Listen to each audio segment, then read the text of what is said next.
What is up, you guys? Gold Cody here today in the 2018 Corvette Z51 courtesy of Sutliff Chevrolet in Harrisburg, PA. And so I just got done driving the Z06 that some of you guys have probably already seen. So I figured I'd continue to roll with the Corvette trend here and test out the Z51. And so let me start with pricing. And so the 2018 Z51 Corvette is going to start at $61,490 for the 1LT. 2LT is going to start at $65,945, and the 3LT $71,235. And those are the prices for the coupe version. There is a convertible version available for an additional $4,000. And so, but regardless of trim level, the power plant is going to be the same on this one. Powering the 2018 Z51 is going to be a 6.2 liter V8, putting out 460 horsepower at 6,000 RPM and 460 pound-feet of torque, available at 4,600 RPM.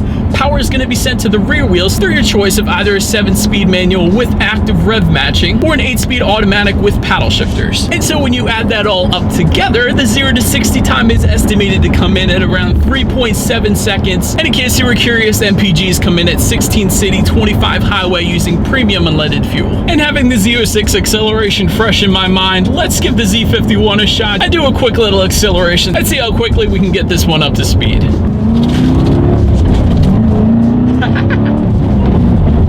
Oh my goodness, this thing is ridiculous. You know, a lot of people think they need the Z06 to have an absolute blast. You can most definitely have an absolute blast in the Z51. These things are so much fun to drive. And actually, when it comes to the 7-speed manual, it's actually very easy to find the grab points. Kind of surprised me. I have not driven the 7-speed until now in the Corvette, and I gotta be honest, it shifts quite nicely. I am very pleasantly surprised. But anywho, given this car is quite quick, braking is also equally important. And with the Z51, you do get performance Brembos, coming in with 13.6-inch slotted rotors up front, which are an inch bigger than the standard Stingray, in case you were curious. And also with this one included is the Z51 performance suspension. So you do have that for a little added handling as well. But I will say there is an optional suspension out there for the Z51, which is going to be that magnetic selective control suspension with performance traction management, which essentially automatically stiffens the suspension during high performance driving, and it can be adjustable with the drive mode selector as well. And since I mentioned the drive mode selector, there are several different drive modes available on the Z51, including weather, eco, tour, sport, and track.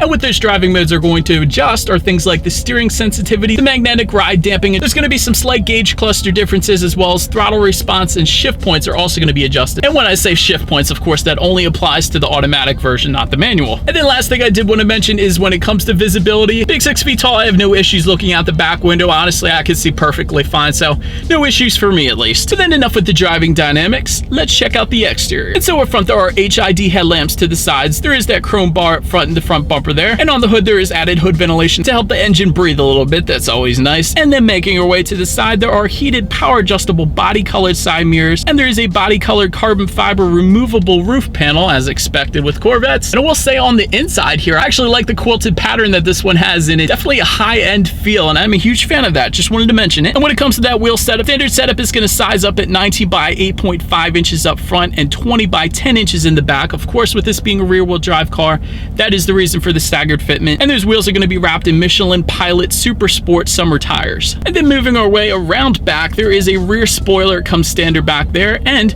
with the Z51, in case you were curious why the Z51 has an extra 5 horsepower compared to the Stingray, that is due to the Z51 exhaust. That is what adds the extra 5 horsepower. And so, since we are back there are 4-inch polished stainless steel exhaust tips. So as always, you guys, here is that exhaust clip.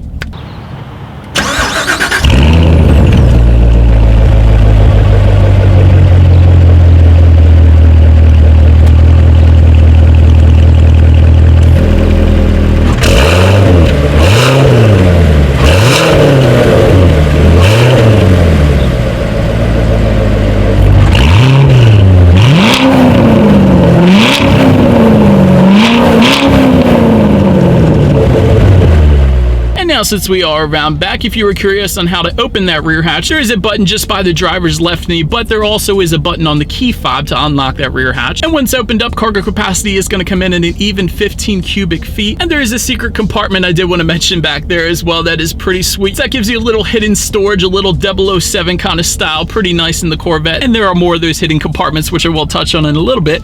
But making your way to this front seats, they are 8-way power adjustable driver and passenger seats. GT bucket seats come standard, and competition sport bucket seats are optional, adding additional bolstering if you're the type that wants to take quarters a little quicker. And if you do go with the 2LT or 3LT trims, there are going to be power adjustable side bolsters and lumbar for driver and passenger as well, along with heated and ventilated seats, again only for the 2LT and 3LT trim levels. But then looking forward, there is a flat bottom power tilt and telescoping steering wheel, and optional is the suede microfiber wrap steering wheel. And when it comes to the startup here, let me show you guys the one side here. You got your Corvette emblem, timeless design, and on the other side you have lock, unlock, and you can pop that rear hatch as well. But anyways, it is of course all keyless entry, so simply keep the key in your pocket or put it anywhere in the vehicle, put your foot on the brake and clutch, and press that engine start button. And then upon startup, those gauges will do a full sweep. Speedometer is going to be all the way on the left, tachometer is front and center, which is important in a sports car, definitely nice there. Fuel gauge is going to be all the way on the right, as well as the engine temperature there. And using the steering wheel mounted controls, there's a bunch of different stuff you could scroll through within that center tachometer, so I'm just going to let you guys check that out now.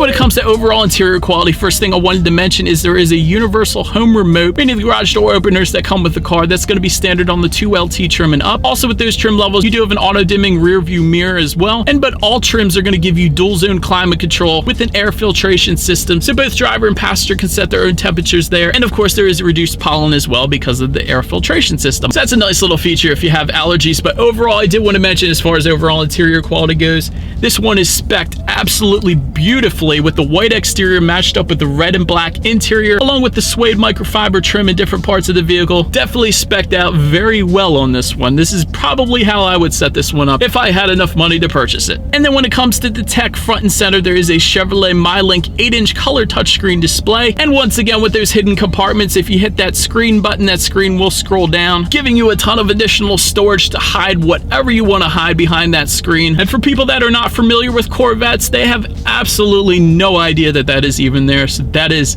very sweet. I'm a huge fan of that. But anyways, continuing on with the tech, factory navigation does come standard on the 3LT, but quite honestly, you really don't need the factory navigation because every trim level is going to give you Android Auto and Apple CarPlay, meaning if you have a smartphone, simply hook your smartphone up to the Corvette with their USB cable, and that gives you free Google Maps displayed on that front screen, which in my opinion is the best navigation system out there. It automatically recalculates you to the fastest possible route when it sees that there's a traffic accident, and it always knows about the traffic accidents. So again, that's why I'm a huge fan of that one. But anyways, you also have access to Pandora. You can like and dislike your songs up on that screen, as well as iHeartRadio and a couple other apps. Also, this one does include HD radio, and you can check the weather up there, and there is a performance data recorder available as well. So if you plan on taking the Vet to the track, that is absolutely going to be your favorite feature on this one, because that's going to record your lap times and incentivize you to drive even faster in this one. But anyways, as far as the sound system goes, 1LT is going to give you a very nice Bose 9-speaker sound system. 2 and 3LT are going to give you a Bose 10-speaker sound system with the subwoofer in the cargo area. So let's test out the audio system, see what we got on the radio this morning, and test out the clarity of this one. No, you should give you every fish I could. Whoa! Holy cow! Absolute ton of bass on this one. Huge fan of that sound system. Bose killed it in the Corvette. Definitely impressed. Last thing I wanted to mention on that screen is when you do put the vehicle in reverse, which on the manual is going to be all the way to the right and to the back right-hand corner there, that is going to give you a rear view camera, and the 2 and 3LT trims are going to give you a curb view camera as well, so you can see what's in front of you as well, so you don't go running into any curbs and scratching up your bumper. But as always, that is going to lead me into the safety. And so there are going to be front and side airbags. There is active handling stability control with traction control. Of course, those massive Brembo brakes I was previously mentioning. And once again, I do want to mention the optional performance traction management. And so that is about it for this one, you guys. Thank you so much for watching. Be sure to like the video and subscribe.